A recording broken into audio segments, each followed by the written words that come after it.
nothing up here that really means to me unless you're going to fight me here now. I don't think that Jake would have enough time, seeing as he's already undersized. He's not a real heavyweight, and this is Anthony fucking Joshua we're talking about. Take a punch, really. If he takes a big punch from Jake Paul, if he gets hurt in any way by Jake Paul, if he doesn't absolutely ice Jake Paul within a few rounds of this 8-round scheduled bout, well then it really affects his credibility. Tensions erupted at the press conference when Anthony Joshua confronted Jake Paul following perceived disrespect. The heavyweight champion reacted angrily, expressing his frustration over Paul's comments and behavior. All this here don't matter. Like, people we're going to fight now, we're going to fight tomorrow. Like. The heated press conference was only the beginning of the conversation surrounding Jake Paul and Anthony Joshua. Experts weighed in, analyzing the risks and implications of the fight. Legendary trainer Barry McGuigan offered particularly strong criticism, highlighting the genuine fear that many experienced boxers would feel facing someone like Jake Paul. Having spent decades around elite heavy hitters, McGuigan emphasizes that the first clean punch can completely change the dynamics of a fight, showing just how dangerous the matchup could become. Freak show. Some people are saying, you know, AJ's grabbing the bag. There's nothing wrong with that, because anybody else, if they got offered that kind of money, they would do it. So, Yep. And some people are suggesting he might damage his legacy. Where do you sit with the decision of him taking that fight? And it's a professional 8-round fight as well. Yes, it's a highly dangerous fight for Jake Paul. I don't know what he's doing, unless they have done some sort of caveat or some sort of agreement that he says he's going to go easy on him, or he's not going to go flat out. But, you know, I've been tossing this up and down in my mind and trying to figure how and under God, when he had agreed to fight someone like Tank Davis, who is, you know, several divisions below him, that's more like what Jake Paul does. And then he goes from there to fighting Anthony Joshua. I mean, just look at what happened to Francis Ngannou, who's a big, athletic, tough guy and had gone 12 rounds with Tyson Fury and given him a real ding-dong. And then he gets absolutely obliterated in a round and a half against Joshua. That shows you, despite the fact that he's been knocked out since by Daniel Dubois, who could knock out anybody, by the way, in any weight division or in any era of the heavyweight division. He's such a powerful guy. He could knock anybody out if he hits them properly. But you know,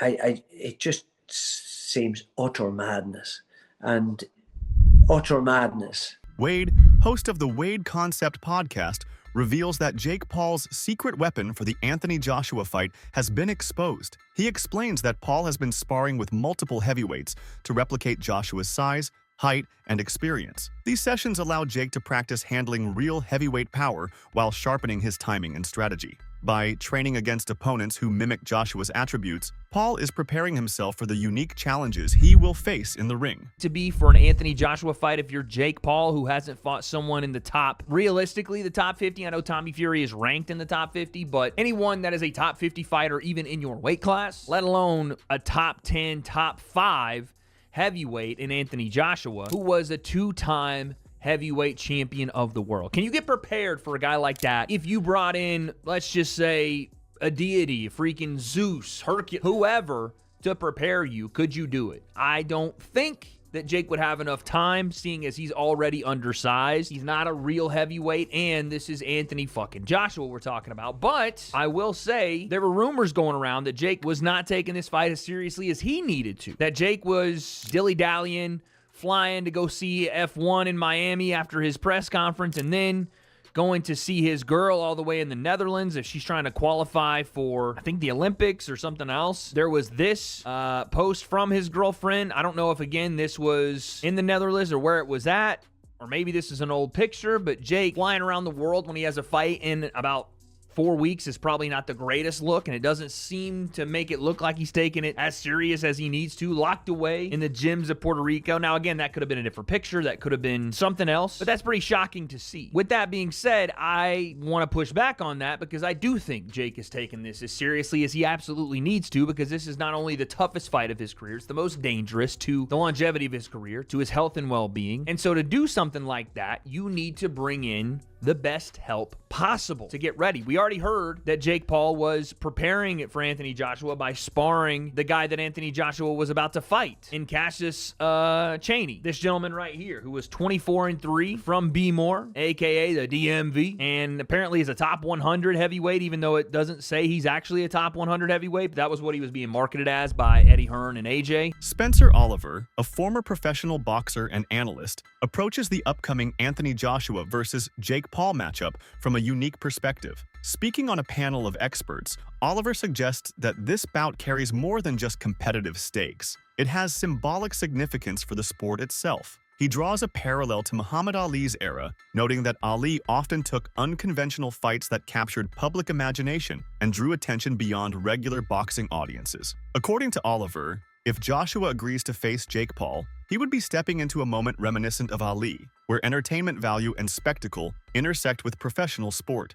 The matchup could potentially bring new viewers to boxing, exposing the sport to audiences who may not follow traditional heavyweight bouts, while also testing Joshua's ability to maintain focus in an atypical scenario. The fight also represents a cultural moment in boxing, bridging the gap between traditional fans and a new digitally engaged audience. Oliver's comparison to Muhammad Ali's unconventional fights illustrates how high-profile bouts can expand viewership and generate global attention.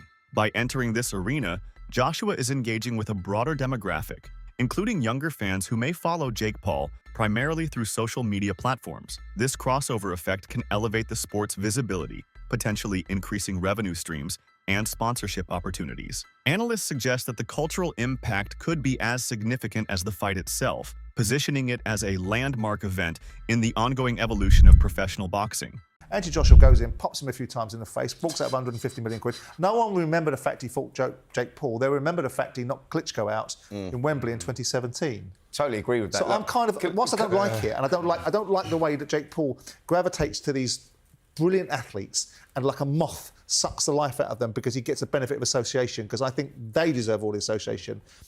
But he is a and there is opportunity there, isn't there? Listen, commercially, of course it works because it'll be huge and there'll be a load of money on the table. And for Anthony Joshua, it's like sort of, you know, he's going to get rewarded very well with no risk, minimal risk, no risk at all. He's going to go in there and he may then put all this stuff to bed with Jake Paul and calling out all these different champions, etc., etc. So, of course it works. And when you're talking about, you know, the credibility that Joshua's going to get, he's not going to get none now, but are people going to remember that? Of course they're not. Like, when he goes on to do what he does, didn't Muhammad Ali have some sort of strange fight in the middle of his career? Didn't he box? Yeah, he did. He boxed some non-boxing guy and whatnot. Like, people don't remember that. That's what I'm saying. Look, us as boxers, we don't remember stuff like that. It was replicated in Rocky. So, he did a version of Fighting Thunderlips, didn't he? So we all know that happens. Absolutely. Veteran boxing analyst Gareth A. Davies raises serious concerns about the safety implications of this fight. He highlights the considerable weight difference and the disparity in experience between the fighters, suggesting that the matchup stretches the limits of what is safe in a professional ring. Davies emphasizes that a full-scale contest could be dangerous, particularly if Joshua lands clean, decisive punches early in the fight. From his perspective, while the spectacle of a social media personality challenging a seasoned heavyweight is intriguing, the physical risks involved make it a highly questionable endeavor. Experts like Davies caution that regulatory bodies and promoters must carefully evaluate the safety measures in place, as the consequences of a miscalculated bout could be severe for both competitors. So, as I am with you, there is a danger in this fight. The odds are Joshua's 1-12, obviously. Jake Paul is 6-1, yeah, to win this fight in a two-horse race in which this is a guy who lost to Tommy Fury, Tyson Fury's brother, in an 8-round fight, who, for me, I wrote that it would damage his legacy a week ago. It will damage his legacy for several reasons. If the Deontay Wilder fight never emerges, which it looks like it isn't, I've been calling for that fight for ages. If those two got in a ring together, it's still a massive fight. It's a dangerous fight to sanction, in my view. It sets the wrong precedent. It is 10-ounce gloves. It is a boxing match. It's not an exhibition. This isn't a 58-year-old Mike Tyson. This is one of the most dangerous finishers in the world, who is probably 5 levels above Jake Paul and a weight division above him. I think it's irresponsible to let those two in a ring together in a proper boxing match. That's my view. It doesn't damage his bank balance, but if he earns $70 million US for this, are we really going to see him? Boxing analysts Angelo and Josh provide a technical breakdown of the matchup, assessing both fighters from the standpoint of experience, skill, and natural ability.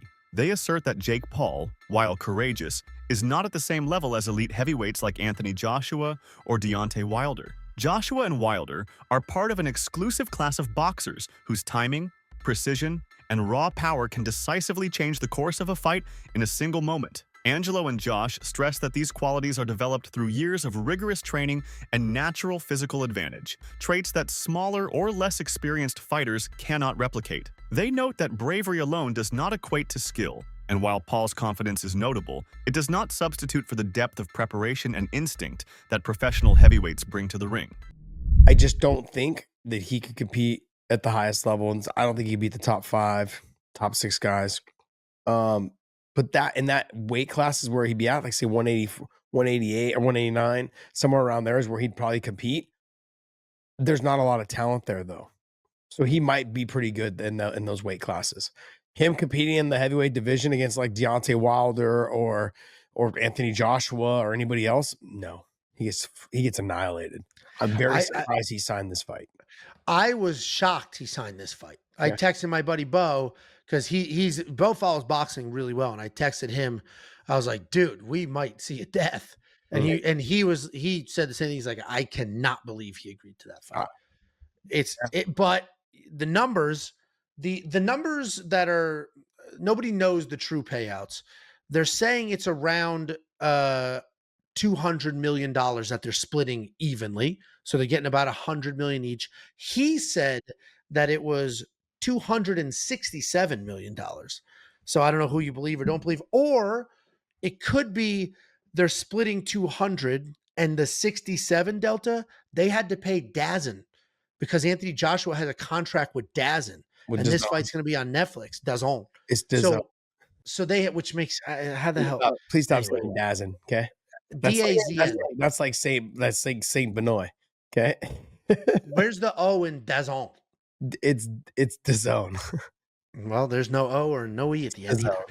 But so they basically had to buy Anthony Joshua his permission to do this fight on Netflix. Henry, a boxing analyst, argues that the risks in this fight are not one-sided. While much of the discourse focuses on the danger Jake Paul faces stepping into a ring with a seasoned champion, the analysts stress that Anthony Joshua is not immune to risk. Even a minor lapse in performance or judgment could create an opening for Paul, potentially affecting Joshua's reputation despite a likely victory. They emphasize that for a fighter of Joshua's standing, any outcome that does not result in a flawless win could be perceived as damaging rather than affirming. The analysis underscores that the fight is far from a guaranteed showcase for the champion and that both participants carry substantial stakes in terms of reputation, public perception, and professional legacy. But the reason this creates immense risk for Joshua is because even if Joshua wins this fight, it has to be perfect. There cannot be a moment of hesitation from Anthony Joshua. He can't look mentally shot. He can't take a punch, really. If he takes a big punch from Jake Paul, if he gets hurt in any way by Jake Paul, if he doesn't absolutely ice Jake Paul within a few rounds of this 8-round scheduled bout, well then it really affects his credibility. All the things that have ever been said about him, he's a hype job, he's been coddled. He didn't really want to fight Deontay Wilder when they were both in their prime. He's just a big bodybuilder, as Tyson Fury loves to put it. Anyone who's ever doubted him will have absolute ability to do so.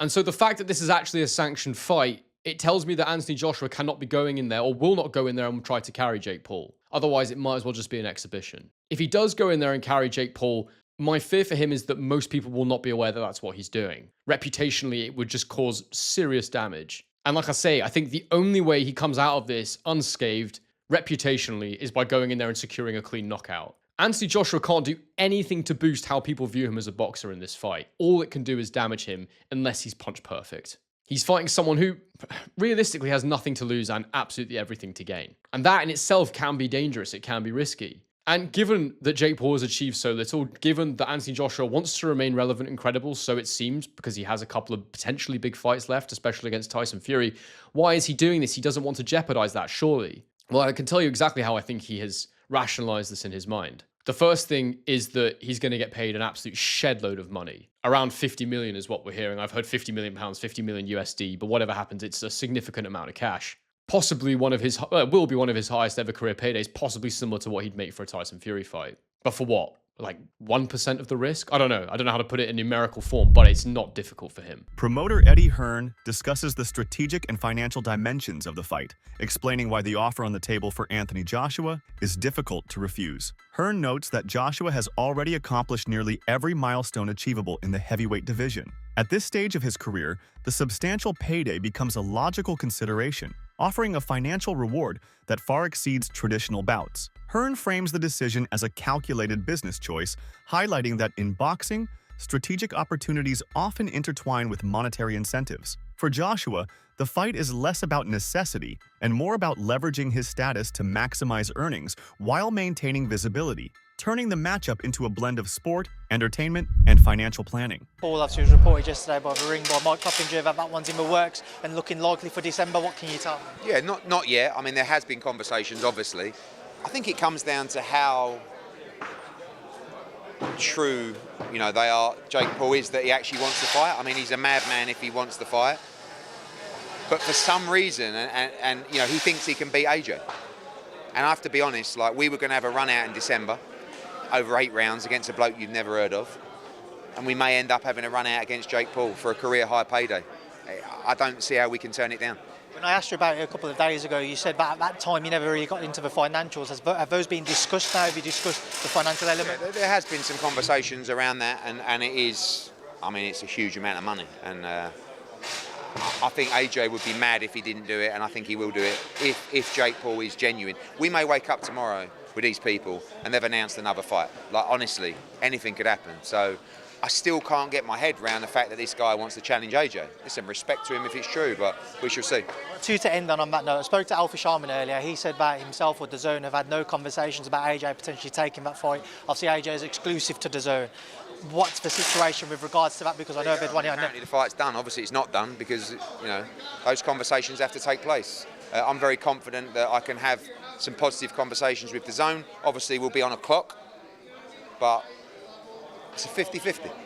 Last one from me. I saw Chris McKenna tweeted that Anthony Joshua currently doesn't have a British Boxing Board of Control licence. Obviously, it's not unusual for someone who isn't fighting currently and is inactive to let it run out.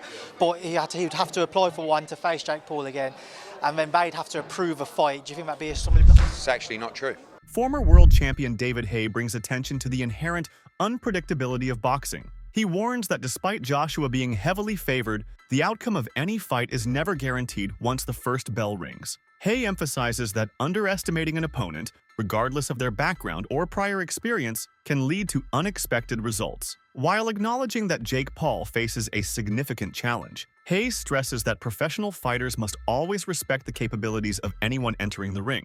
The unpredictability factor adds tension to the bout, ensuring that both the audience and the fighters themselves remain fully engaged and cautious throughout the contest. It was only a couple of months ago that we were told it was really close, and then it was Jake and Tank, and now that's off for other reasons. Your initial reaction to the fact that December Miami might be on? Yeah, jumping from Gervonta Davis all the way up to Anthony Joshua seems absurd. It doesn't seem like it's a reality. Seems very Jake Paul. But sometimes these crazy things. Who would have ever thought Francis Ngannou would get a shot against Tyson Fury? When we first started talking about it, it's like that's never going to happen. And when it did, we saw Tyson Fury have a very, very tough night, get knocked down and scrape through on points. Anything's possible in boxing. I think the chances of Jake Paul beating Anthony Joshua, I don't know, he's got a very, very low chance. I can't see any way that Jake Paul can win a boxing match with 10, 12 ounce gloves on with Anthony Joshua. Anthony Joshua, you know, world champion, silver medalist, Olympic gold medalist, 2-time heavyweight champion.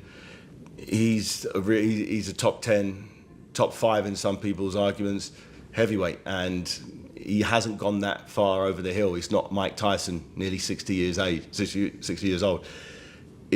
I can't see it happening, but if it can happen and AJ wants it, then obviously it's going to be a massive, massive payday as well as a massive spectacle. It would be an absolute crush box office numbers, and unfortunately for Jake, that will be potentially his last fight in boxing if that first bell rings. That's it for today's video. Stay tuned until next time.